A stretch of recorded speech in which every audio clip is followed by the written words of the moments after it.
Nós estamos na ponta da linha com o ex-ministro do Supremo Tribunal Federal, Marco Aurélio Mello. Eu desejo um bom dia para o senhor, ministro, já perguntando o seguinte: o nome dessa operação da Polícia Federal, Tempo Veritatis, ou Tempo da Verdade, numa tradução aí literal do latim, já diz muito sobre o que está acontecendo hoje no Brasil, não, ministro? Bom dia.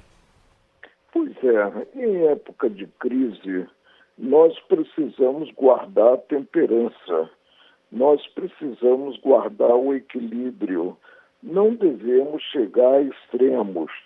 E atos de constrição, como é a busca e apreensão, como é a prisão, pressupõem elementos concretos quanto à prática criminosa e também a possibilidade de chegar-se a outros atos. O país não estará melhor mediante esses extremos. Extremo de um lado quanto a multas aplicadas na Lava Jato e extremo também de outro lado quanto a atos de constrição. Mas vamos aguardar, nesses tempos estranhos, o que ocorrerá.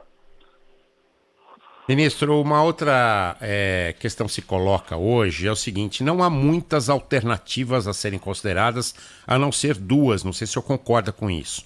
Uma é, sim, houve uma conspiração e um golpe, ou uma tentativa de golpe de Estado que acabou não se concretizando, felizmente, ou há uma exacerbação na postura do ministro Alexandre de Moraes aí representando o Supremo Tribunal Federal. Não há meio termo, quer dizer, ou houve uma coisa ou houve outra, o senhor concorda? Olha, o que nós tivemos foi uma extravagância. Eu não posso presumir o excepcional, que tudo estaria voltado a um golpe de Estado. Não há espaço no Brasil mais para golpe em si.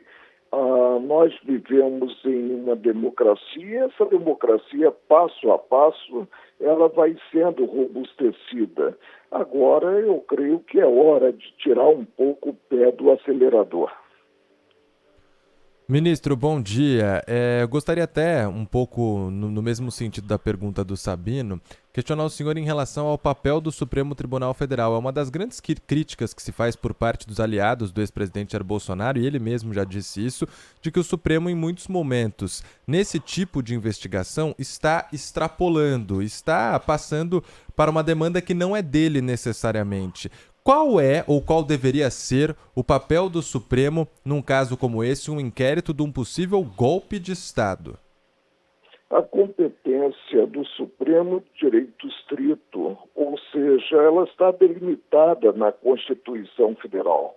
No processo crime, aí me refiro também ao que precede o processo crime, que é um inquérito, a atuação pressupõe o envolvimento de detentor de prerrogativa, se é que há prerrogativa hoje em dia, de ser julgado no Supremo. Isso nós decidimos, inclusive, em uma questão de ordem suscitada pelo ministro Luiz Roberto Barroso. E ante até pedido de vista do ministro Alexandre de Moraes, eu fiz questão de antecipar meu voto, acompanhando Sua Excelência, quando bateu o martelo no sentido de que haveria de estar envolvido detentor de prerrogativa de ser julgado pelo Supremo e ato praticado no exercício do mandato. Isso é que precisa ser observado. O Supremo vem julgando, inclusive, cidadãos comuns. Essas ações inquéritos deveriam estar na primeira instância, que é a pedreira da magistratura, viabilizando-se o recurso de revisão, que é a apelação. Ministro, o senhor usou a palavra extravagância respondendo à pergunta do Sabino sobre a operação de hoje. O que exatamente o senhor considera uma extravagância? Não, eu sempre entendi que em direito o meio justifica o fim.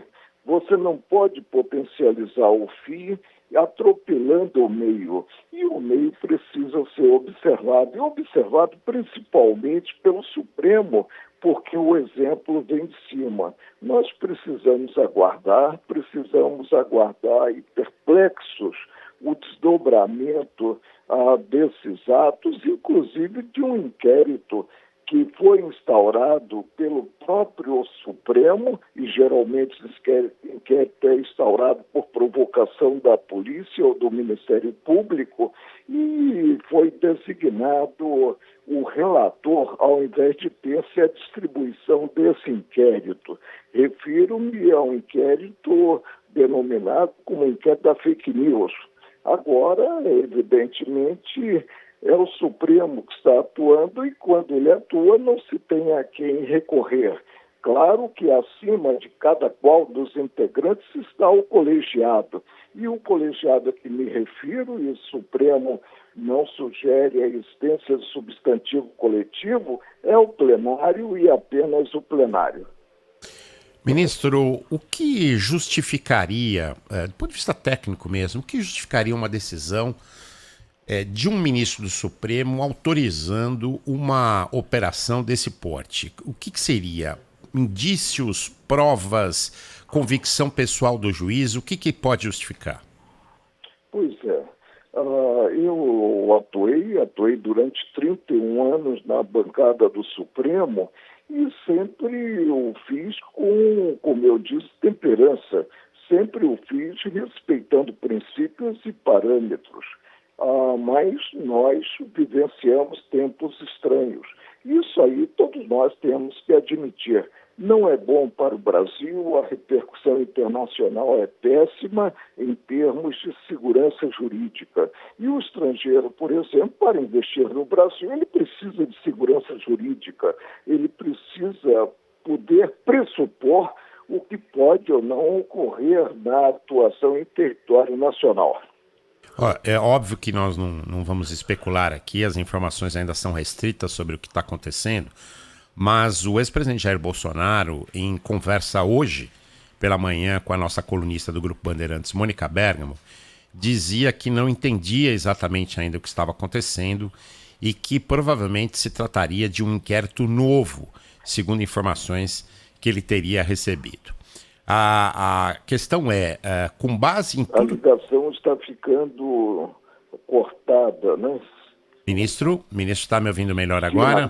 Sim, agora ouvi bem. Perfeito. Vou repetir a pergunta. Hoje pela manhã, o ex-presidente Jair Bolsonaro, em conversa com a nossa colunista do Grupo Bandeirantes, Mônica Bergamo, dizia não entender bem o que estava acontecendo e que, segundo informações que teria recebido, se tratava de um inquérito novo, né? Isso que teria supostamente justificado a operação. É possível isso do ponto de vista técnico, ministro?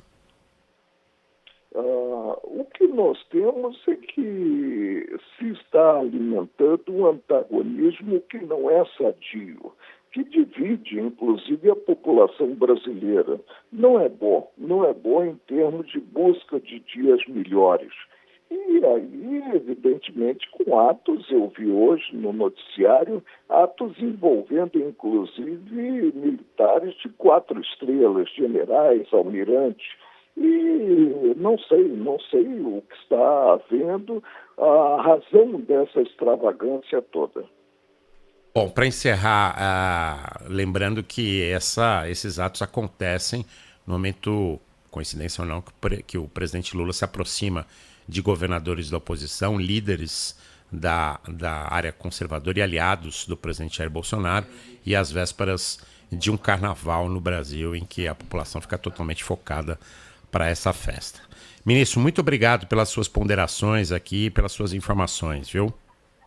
E vamos realmente marchar com calma, como eu disse, com muita temperança, porque somente assim nós chegaremos ao Brasil sonhado. Agora, ministro, por essa última fala do senhor, eu queria trazer um último questionamento em relação ao futuro, porque o senhor falou sobre ponderância, falou sobre tirar o pé do acelerador. Isso deve acontecer? O Supremo Tribunal Federal está num ritmo acelerado nesses últimos meses, né? Será que convém? Será que a base para todos esses atos que vêm sendo praticados inclusive quanto ao sepultamento da Lava Jato, o sepultamento de um combate, a meu ver, positivo à corrupção. Não sei, eu não conheço os parâmetros, não coloquei qualquer dos colegas no divã para analisar o pensamento dele. Muito obrigado, ministro Marco Aurélio Mello, pela sua participação. Um abraço. Obrigado, ministro. Um abraço. 10 horas